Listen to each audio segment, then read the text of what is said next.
alors moom suñu paree foofu faw ñu dem nag ci suñu métier bi correct tëj na daa mel ni de. waaw parce que jot nañu benn communiqué tout à l'heure tuuti soo ma ko mënee affiché muy communiqué bu correct def nee nañu actuellement dañuy tëj seeni bureau jusqu'à nouvel ordre parce que ci li ñu expliqué ci communiqué bi xaama lire ko très rapidement nee nañu le conseil pour l'observation des règles d'éthique et déontologie dans les médias corrects informe de la fermeture jusqu'à nouvel ordre de ces bureaux 6A à la maison de la presse Babacar Touré. Le bureau du correct est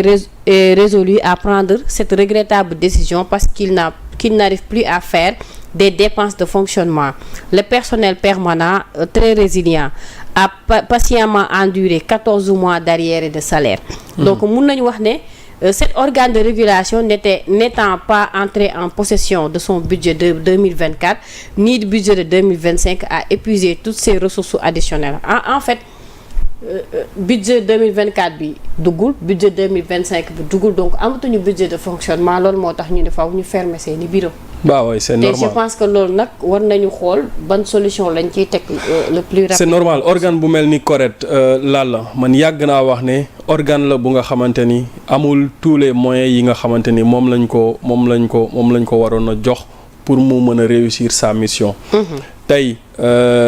am na foo nga xamante ni Sénégal war na fa toll ba le journaliste bu defee diffusion de fausses nouvelles. wala mu def diffamation avant même justice di ci am loxo. donc moi je pense que correct moo waroon def liggéey bi njëkk mooy di envoyer le journaliste avertissement. su fekkente ne nekk na ku nga xamante ni récidiviste la mu dem ba sax retirer carte de presse am wala mu def ko mise à pied moi je pense que yooyu noonu yëpp correct waroon na ko mën a def mais malheureusement gis nañ ne correct bi ñu ko créé ba tey il n'a pas eu les moyens et tout le pouvoir bi nga xamante ni war na mën a tax mu exercer li mu waroon a mission bi mu waroon a exercer bu baax a baax. 14 mois d'arriérés de salaire c'est trop. ci organe bu mel ni correct ñi nga xamante ni ñu nga fay nekk di liggéey malgré que jotuñu seen budget 2024 jotuñu seen budget 2025 mais quand même ñu ngi doon continuer doon liggéey. pourquoi budget bi ba tey génnul aussi. bon loolu aussi war nañu ci leeral moi je pense que ñi nga xamante ni ñoom ñoo yore wàll wi surtout ministère bi nga xamante ni moom moo yor wàllum communication war nañu ci leeral bu baax a baax lu tax correct jotul budget donc du coup c'est une situation regrettable boo xamante ni tey si correct ferme ses portes et que correct aussi il faut le dire c'est l'acquisition d'un combat bu nga xamante ni nous journalistes l'avons porté ci biir li nga xamante ni moom mooy code de la presse bi nga xamante ni voté nañ ko bu bees donc non on avait jugé nécessaire avoir benn organe bu nga xamante ni moom mooy nekk police ci média bi moom mooy régulariser li nga xamante ni moom mooy les journalistes di leen teg ci yoon di leen jubbanti mais malheureusement les moyens n'ont pas suivi pour que correct mën a def liggéeyam et c'est regrettable pour man nos autorités war nañu bàyyi xel bu baax a baax doter plus de moyens correct mi nga xamante ni moom jàpp nañ ni liggéey bu am solo la war a liggéey ci espace médiatique bi. alors moom dañuy delluwaat fi nga xamante ni moom mooy Chine su ma ko waxee sa xel dafay dem ci tournée bi nga xam ne l'actuel premier ministre mi ngi koy amal foofu ci Chine ñu annoncé ay accords ak ay partenariats yoo xamante ni en tout cas jàpp nañ ne loolu bu yembee Sénégal dina ci mën a gis boppam bu baax a baax. sama inquiétude ci loolu mooy ils nous ont dit au début que le premier ministre dafay def visite officielle fële nga xamante ni moom mooy ca Chine. visite officielle ci forme bi dafa am lu nga xamante ni moo koy mandargaal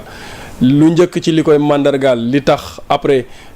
je me suis dit que c'est pas une visite officielle mooy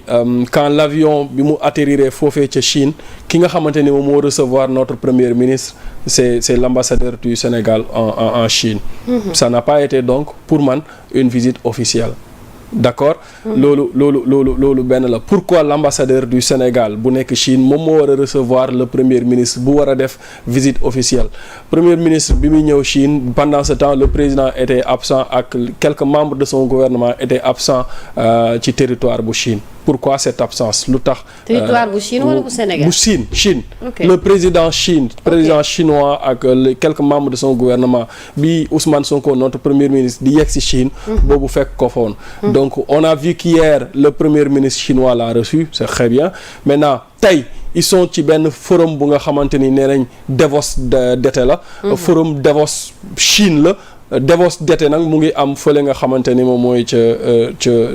fële foo xamante ni du Chine les janvier chaque mois de janvier ci at mi lay am donc lii nii benn forum la bu nga xamante ni le Sénégal yi participe avec son premier ministre on a vu des accords yu nga xamante ni signé na ko ak des économistes yu nekk wala boog des chefs d'entreprise yu nekk foofu noonu j'émets des réserves parce que gisuma un très grand champion économique chinois bu nga xamante ni am nañu accord ak moom boo xamante ni war nañu mën a am ay grands chantiers beneen réserve bi may am mooy il faut faire très attention parce que Chine aussi c'est une puissance bu nga xamante ni comme ni Russie wala Turquie di defee propagande pour installer wu bu baax a baax en Afrique ñoom noonu la ñuy defee propagande pour installer wu en Afrique et que Chine lim lay apporter ci yenn affaires yu bari nii bariwul parce que boo xoolee sànq maa ngi xool Sénégal 7 il y a 9 mois am na benn documentaire bu ngeen def ci exploitation mine or yeeg yooyu noonu maa ngi gis ñu ne les entreprises chinoises ñu ngi piller li nga xamante ni moom mooy l'or foofu noonu sànq laa ko gis Sénégal 7 donc da ngay gis ne Sénégal saay bu ñu waxee scandale ci wàllum environnement entreprise yi étrangères yi koy def rek impact négatif bu muy def ci wàllum environnement ce sont des entreprises chinoises ñuy ëpp lu ñu koy def parce que ñoom ils ne respectent pas le code de l'environnement benn ñaareel ba mooy Chine su amee ay travaux yu nga xamante ni mu ngi koy def dans un pays étranger comme le Sénégal ou un pays africain 70% main d'œuvre bi ñoom dañ koy indaale te grand chantier yi liñ ci war a mën a gagner mooy en emploi d'abord parce que bu ñu amee chantier dafay am ay sénégalais yu nga xamante ni ñoom ñoo fay war a liggéey économie bi dafay am lu nga xamante ni mu ngi fay dox mooy maanaam li ñuy lekk ak li ñuy naan ñi koy jaay ak ña fay liggéey mais boo xoolee chinois yi bu ñuy ñëw seen lekk dañ koy indaale seen naan dañ koy indaale ils ne respectent pas le code de l'environnement mais en plus seen main d'œuvre yi dañ koy indaale sénégalais yi tuuti lañ fay doon di ci liggéey donc du apporter bu baax a baax li nga xamante ni moom mooy sénégalais bi maintenant ñii nag ñoom ñi nga xamante ni ñu ngi woore souveraineté moi je pense que accords yi nga xamante ni ñu ngi koy signer ak Chine il faut ñu imposer yenn critères yi pour que Sénégal mën cee gis boppam bugguma xuus bu baax a baax ci accords yi xawma parce que xawma quel type d'accord la ak ñan la ñu signer accord mën nañu xaar ba le premier ministre ñëw defal ñu compte rendu officiel ñu xam ñan la signer accord ci yan secteur la signer accord mais daal li ci mën a am mooy ñaari secteurs yi waru ko bàyyi ginnaaw muy secteur de l'agriculture parce que Chine ce sont des champions de l'agriculture trois secteurs la ñu wax voilà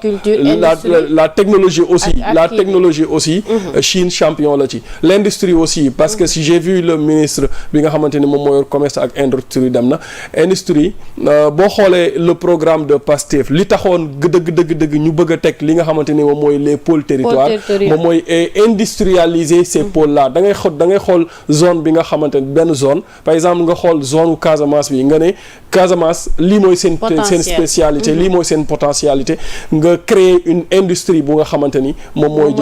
mooy dominer foofu noonu